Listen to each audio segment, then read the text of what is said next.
Hall of Fame broadcaster Al Michaels, the play-by-play voice of Thursday Night Football.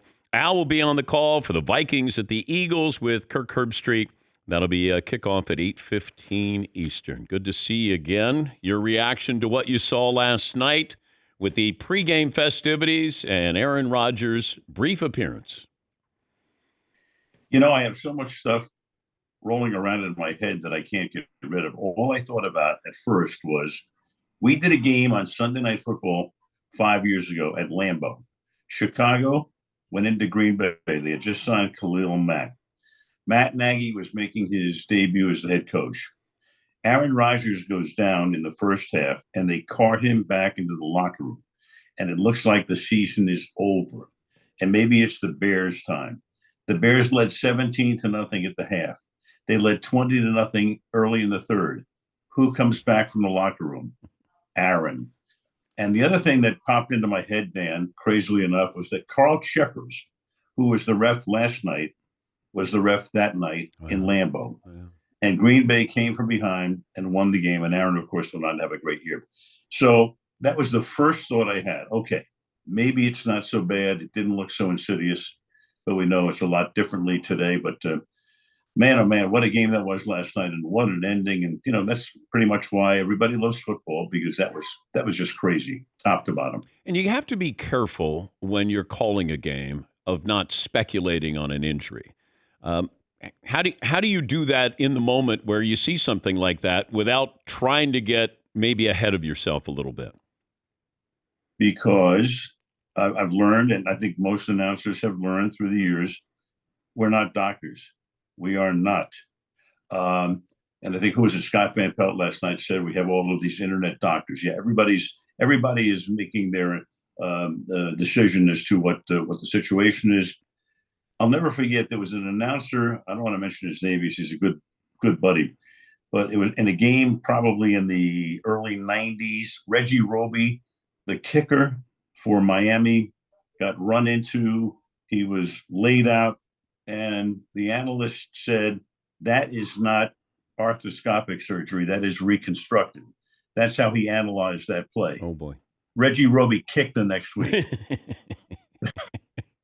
So, no, we all know we're not doctors. We're not. And you just let it play out and then get the information from the team. It's as simple as that. I didn't know how long it took for you to check the Thursday night schedule for the number of appearances by the New York Jets. Did you do that soon after Rodgers was carted off? Well, we know we have two. So, you know, it's not a good day for the Amazonians right now, because the big game this year was going to be the Black Friday game. Yes. So there's a day after Thanksgiving. And what's the game? Miami at the Jets. Okay. So we'll still be there. And who knows? I mean, maybe Zach Wilson becomes the story of the year. You know, that defense is good. I mean, I don't think that team is going to necessarily just fall apart. Yeah. They proved that last night. They beat a good team. The defense was fantastic, obviously. Breece Hall looks like the real deal. That catch by Wilson was insane. They've got some good players, good coaching. And I think, you know, the Jets will just regroup as they did last night, show some resilience, and who knows what's going to happen. I mentioned this to start the show, trying to recall the highest of highs and lowest of lows in a game. With Rodgers going out with the American flag, the spotlight's on him, and then 4 plays in, his season is done. And a lot of people have brought up a lot of examples. The Falcons up 28-3 in the Super Bowl. We mentioned the game that you called, Malcolm Butler with the interception at the goal line, because Seattle's going to win that Super Bowl. Right. Bill Buckner in '86 with the Red Sox, or the Bartman game. Do you have a memory there? Well, you know, the Seattle game with Malcolm Butler. Did you think it was over? Well, I thought it looked like it was going to be over, and I was only shocked that, you know, that play was the play that was called, which was a pass over the middle into traffic. And I always thought that, you know, second guessing that if you have Russell Wilson at that point in his career, you roll him out. Maybe he runs into the end zone, or you throw it away. It's only second down. Yeah. Still have two more plays, but that was stunning. And then there was another stunner in the I did the St. Louis Tennessee Super Bowl after the '99 season, which ended on the 1 yard line. That game was 16-0 Rams. Titans caught him. Rams took the lead on an Isaac Bruce 70 some odd yard touchdown pass. Here comes McNair and the Titans, and then the game ends on the 1 yard line. Great tackle by Mike Jones, and that's how the Rams walked off the field with the Super Bowl. But there were so many, Dan, through the years that it's great. And that why do we love sports? Because we're talking about all of the exhilarating moments. Week 1 of the NFL season, what storyline do you think is sustainable out of all these results? There were some interesting results. Cincinnati is not that bad. Let's face it. That was kind of a one-off. The Bengals are going to be, I have to assume they're going to be fine. The one surprise to me was the Rams, where everybody thought, this is a team, they're a bad team. And people are even talking about tanking, which I just think is stupid talk anyway. Teams don't tank. These guys go out there to play. They don't tank. So I thought the Rams, it's funny because I happened to run into Sean McVay a week before the game on Sunday, and he said, I think we're going to win the game. He was that confident. Nobody knows who's playing for them anymore, right? Cooper Kupp is on injured reserve. What was Stafford going to do after he got hurt last year? You got, Tutu Atwell emerges. They've got guys you've never heard of, and they pretty much dominated that game. So that was a big surprise for me. I think Tampa Bay. I watched that whole game to prepare for the Vikings in our game on Thursday night, and that's one of those games where the Vikings really had it in their hands. They were controlling the game, and all of a sudden, Tampa Bay is just hanging in, and the next thing they're walking off with a victory.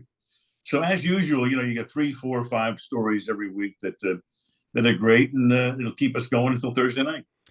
We're talking to Al Michaels. He'll have Thursday night's game. It's the Eagles and the Vikings. What is your curiosity level with Kirk Cousins? I've known him and have met with him a lot. I think he's a very good guy. I really like him, and I think a lot of people got to know him in that quarterback series. I thought he was very human. He's a very decent guy. He's one of those guys who he's just kind of he's in the middle. He's not. People don't think of him as great. They don't think about him as terrible.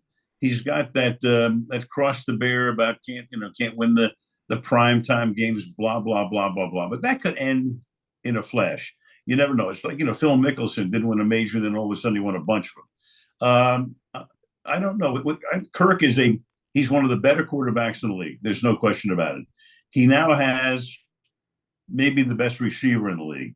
And they went out and drafted another receiver. Addison has scored a touchdown the other day at the USC.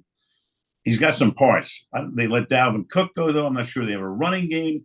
But I think, Cousins is the kind of guy who, one of these years, and I hope for his sake, because, like I say, if you know him, you like him a lot. He's a good guy.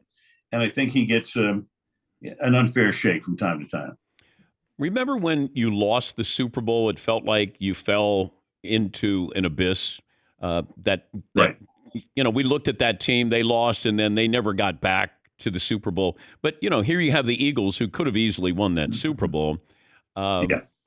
How do you? What have you seen so far where you're going to expect this or look for this on Thursday night?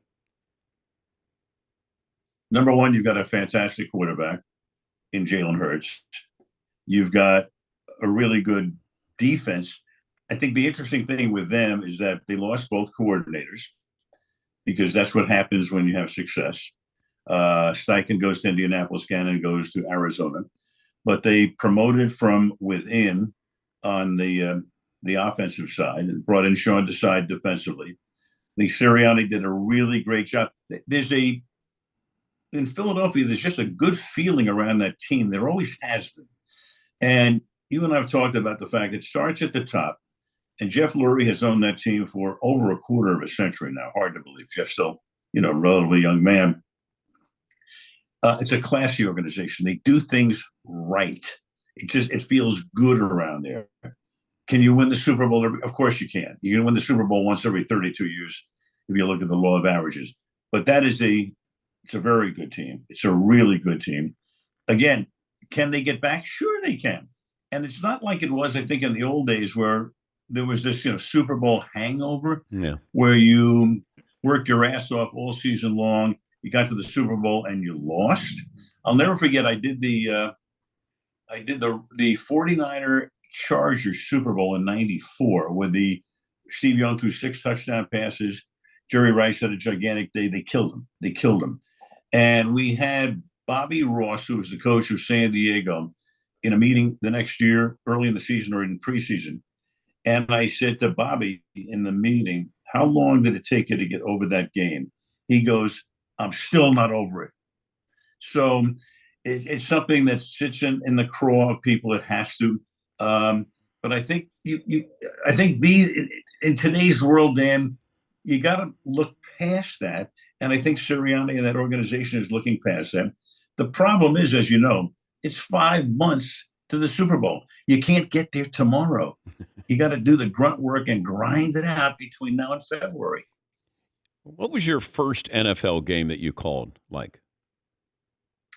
I was thinking about this the other day with our good friend Rich Eisen. October 3rd, 1971. Long story. I'm the announcer for the Cincinnati Reds. NBC calls me to do a Buffalo at Minnesota game, a point-to-point game.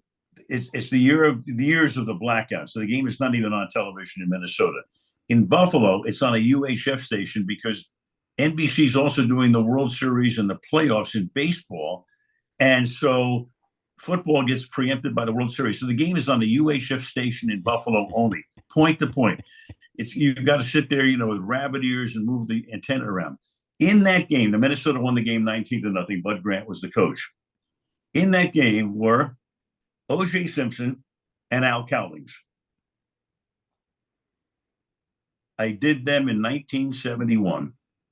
So, Dan, you go, that's forever ago. Wow. But I still remember. I worked a game with Johnny Morris, the former, Bears wide receiver. Yeah. And the Bears have had such problems, obviously, offensively and finding the right quarterback through the years that Johnny still dots the record book. He's got a lot of records for the Chicago Bears, still to this day. Great to talk to you. How's the golf game? The golf game is horrendous. It's somewhere between awful, terrible, and horrendous. So you always give me a tip. Leave me with a tip. Leave Johnny Miller. That's the last tip you get. That doesn't work. 4 syllables, right? You take it back. Give me something else. You take it back with Johnny and bring it through with Miller. Yeah. And then what? Well, you got to hit the ball. Yes, it's a good idea. Hey, listen, when I play in a tournament, which I haven't done in a while, but when I played in the AT&T in 2008 at Pebble Beach and 5,000 people are lining the first fairway. Yeah. Do you know what my swing thought was? I couldn't get it out of my head. Please, God, don't let me whiff. That was. How's that for sight? Keep yourself up. I know. Well, and I hit a 140-yard round ball down the left side and got the hell out of there. Yes, and people think you're a good golfer if you play in these pro-ams, especially the AT&T. And I would be like, move out of the way. And then they started laughing. And I go, no, I'm serious. Move out of the way. I don't want to hit anybody. On the 14th hole, and I'm on television. It's the one time CBS takes a shot at me. And they have like 2,000 people. They call it Club 15 at Pebble Beach. And I tee it up, and the crowd's yelling at me. They're yelling my whole career at me. And now all of a sudden it gets deathly quiet. And now I can't feel myself. And I stepped away and I looked at the crowd and I went, anybody got an Ativan? So what can I tell you? Keep fighting the good fight, Al. You too, Dan. Thank you, buddy. Love being on with you, man, as always. That's Al Michaels. He'll be on the call Thursday night. The Amazonians, Prime Video. That'll be at 8:15 Eastern, Vikings at the Eagles.